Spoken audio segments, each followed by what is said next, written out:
ڈر جاؤ میرے پیارے حبیب جناب محمد صلی اللہ علیہ وسلم دے امر دی مخالفت نہ کرو. تسی کہو گے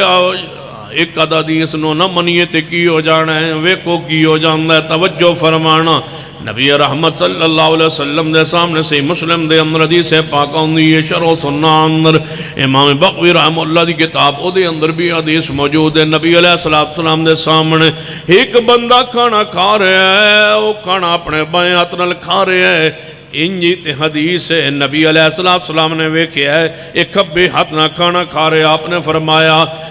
اللہ کے بندے دائیں ہاتھ نال کھانا کھا, سجے ہاتھ نال کھانا کھا. کہنے لگا مینوں طاقت نہیں, میں نہیں کھا سکدا. ایویں تکبر چاہ کے, ایویں نخرے چاہ کے, ایویں جویں مزاق بندہ کے کہندا ہے, اے نہیں خیال کیتا کہ میں مزاق کے دے نال کر رہا ہوں. فرمان نبی علیہ السلام رہن, کہنے لگا میں نہیں کھا سکتا اس ہاتھ نال. نبی پاک نے فرمایا اللہ کرے ایویں ہی ہو جائے, بس کہن دی دیر ہے. اسی ویلے اس ہاتھ تے فالج پہ گئے, صرف بائیں ہاتھ نہ کھانا کھان دی وجہ تو اس ہاتھ سے ساری زندگی معذور ہو گیا, شل ہو گیا, فالج زدہ ہو گیا. میں کیسے مان لوں کہ ایک حدیث کی مخالفت پہ عذاب نہیں آتا؟ داڑھی منڈان والا کہہ سکتا میں تے پھر کوئی نہیں آیا. تیرے گھر لڑائی ہوئی, ہو سکتا ہے یہ عذاب ہوئے. تیرے پتر تیرے گل پہ جان, ہو سکتا ہے یہ عذاب ہوئے. تیرا کاروبار نہ چلتا ہوئے, ہو سکتا ہے یہ عذاب ہوئے. تیرے گھر دی آمدن دے زیادہ ہوئے, برکت نہ ہوئے, ہو سکتا ہے یہ عذاب ہوئے. ہو سکتا ہے تن مولت دے کے تن ڈانگ پھرے جا کے قبر اچ. وہ قادر ہے وَعُمْلِي لَهُمْ مِنَّ قَيْدِي مَتِينَ, میں مولت دے دیتا ہوں, میری مرضی ہے. ان تصیبہم فتنۃ او یصیبہم عذاب علیم, دنیا میں دوں یا آخرت میں دوں یا دونوں جہانوں میں دوں, میں اس پر قادر ہوں. تو کیسے کہتا ہے کہ حدیث کی مخالفت کی وجہ سے عذاب نہیں ہوتا؟ وہ بندہ ساری زندگی پھر ہاتھ نال روٹی نہیں توڑ سکیا, دائیں سجے ہاتھ نال سیدھے ہاتھ نال روٹی نہیں توڑ سکیا. تو جدوں روٹی کھان لگدا توڑدا نا ساری زندگی, تے لوگوں نے کہندا کدے مخالفت نہ کرے آئے محبوب دی. اس ہاتھ نال پھر روٹی توڑدا, ایویں لٹکیا ہوندا ہاتھ, تے کہندا کدے مخالفت نہ کرے آئے رسول اللہ دے امر دی. ویکھ لو میرا ہاتھ, فَلْيَعْذَرِ الَّذِينَ يُخَالِفُونَ عَنْ أَمْرِهِ. فتح الملہم شرح مسلم دے اندر روایت موجود ہے. ایک محدث حدیث پڑھا رہے ہیں کہ نبی علیہ السلام نے فرمایا امام تو پہلے رکوع نہ جاؤ, امام تو پہلے اتنا سر نہ اٹھاؤ, تے میں ڈر جاؤ کہ تھوڑا سر گدے دا نہ ہو جائے. کہنے لگا میرے دل خیال آیا گدے دا سر کیویں ہو سکتا ہے, ایک کیڑی حدیث ہے, کیویں دی حدیث ہے, بس خیال ہی پیدا ہویا ہے. تے اسے ویلے سر بھاری ہو گیا ہے, جا دوڑ کے گھر داخل ہوئے, جا شیشہ ویکھیا تے پورا سر تے منہ گدے دا ہو گیا ہے. 10 سال اس بیماری اندر رہے, اتے پردہ کر کے حدیث پڑھان دے رہے. 10 سال بعد شاگردہ اصرار کیتا, استاد یہ نارسا ہو گیا, تو انہوں حدیث پڑھ دیا, تھوڑا چہرہ نہیں ویکھیا. کہیں آئے تے طلب آ گئے, تھوڑا چہرہ نہیں ویکھیا, تو انہوں اللہ نے مرد بنایا ہے,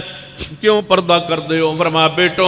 آج رات صبر کرو, تے میں کل تو انہوں اپنے چہرہ دا دیدار دے دیاں گا, زیارت کرا دیاں گا. کسی خاص حکمت دیتا میں چہرہ چھپائے ہوئے ہے. زبان انسانہ ورگی ہے, تے سر تے منہ گدھے دی طرح ہے. حدیث دی مخالفت کرن دی وجہ تو چہرے تے پردہ تے جناب رومال سٹی رکھ دینے ہر ویلے, زہر نہیں کر دے. 10 سال گزر گئے نے, آج گھر نو گئے, شاگرداں نال وعدہ کر گئے, ادھی رات دے ویلے اٹھے تے اٹھ کے وضو کیتا, تے تہجد دی نماز تے آئے. نصیحت کرنگا اس گفتگو کانفرنس دی گفتگو نو سمیٹ دے ہویا توجہ فرمائیے. اللہ دے بندے ہو, جڑی شے کدے نہ لبن دی امید ہوئے, تے زہری کوئی امکان نہ ہوئے, کسے پاسوں نہ مل دی ہوئے, تے بڑی کوشش ترلا دعا کر لیاں نے, بہت کوشش کر لئیے, نئی چیز لب رہی تے نئی دعا قبول ہو رہی. کدی رات نو تہجد نو عادت بنا کے اٹھ کے منگ کے ویکھنا کہ میں رحمت فرما دیندہ. تہجد اندر اللہ نے بڑیاں برکات رکھی اہل حدیث ہو نوافل دے چور نہ ہو نفل پڑھیا کرو نوافل دا خیال رکھیا کرو اشراق دا خیال رکھیا کرو جناب اشراق کی نماز دا خیال رکھیا کرو تہجد دی نماز جنہی اللہ توفیق عطا فرمائے کوشش کیتا کرو تہجد دی نماز پڑھیا کرو بڑیاں برکات بڑیاں رحمتاں جے توجہ فرمانا اے محدث اٹھے نماز تہجدان گرے سجدے اندر میرے اللہ تیرے نبی دی حدیث ہے کہ جڑا نظر اللہ عمران اللہ اس بندے دا چہرہ ترو تازہ رکھ کے جڑا حدیث سنے تے پھر آگے پہنچائے میرے اللہ من تے نہ سال ہو گئے حدیث پڑھان دے ایک واری حدیث دے بارے شک پیدا ہو گیا سی تے تیری گرفت عذاب آگیا اللہ میرے چہرے دی روشنی واپس کرنے اجے سجدے اندر یہ چہرہ ہلکا ہو گئے اللہ نے چہرے دا نور دوبارہ عطا فرما دیتا ہے لوگو حدیث دی مخالفت نہ کرنا فَلْيَحْذَرِ الَّذِينَ يُخَالِفُونَ عَنْ أَمْرِهِ أَن تُصِيبَهُمْ فِتْنَةٌ أَوْ يُصِيبَهُمْ عَذَابٌ عَلِيمٌ حدیث سنیے نبی علیہ السلام نے فرمایا کہ بندہ اپنی چادر سلوار ٹخنے تو نیچے کر کے جا رہے ہیں سی اللہ نو آسمان تے غصہ آیا رب نے انہوں زمین دنسا دیتا ہے کوئی اور گناہ نہیں سوائے ٹخنے تو تھلے سلوار اس وجہ تو عذاب آیا ہے اس وجہ تو گرفت آئی ہے پر جان دے ہو اس دا خیال صحابہ کرام کتنا رکھ دے سن ایک حدیث روایت صحیح البخاری اندر ہے سیدنا عمر رضی اللہ تعالیٰ نماز فجر پڑھا رہے ہیں ابو لولو فیروز نامی بندہ خنجر لے کے اگے بڑے آپ دے ہوتے حملہ آور ہوئے ہے آپ زخمیوں کے گر پہ سیدنا عبدالرحمن ابن عوف آگے بڑے جماعت نو سنبھالے ہے نماز پڑھائی ہے مکمل کیتی ہے مختصر قرات کر کے سیدنا عمر نو اٹھایا گیا اٹھا کے گھر لے آندہ گیا بے ہوش ہو گئے کچھ دیر بعد ہوش آئیے آنتا بار آ گئیاں نے شہد تے دودھ ملا کے پلایا گیا ہے تے پیٹ دے رہوں بار آ گیا ہے سیدنا عمر دا بے ہوشی دی کیفیت دے اندر نے کچھ دیر بعد جدو ہوش آیا ہے پہلا سوال جڑا کیتا ہے اس تے غور کرو فرماندے نے اے ساتھیو نماز صحابہ نے پڑھ لی سی یا نماز رہ گئی سی میں تے بے ہوش ہو گیا سا نماز پڑھ لی سی یا رہ گئی سی فرمایا میرے عمر صحابہ نماز پڑھ لیے تو ہاڑی نماز درمیان جو رہ گئی سی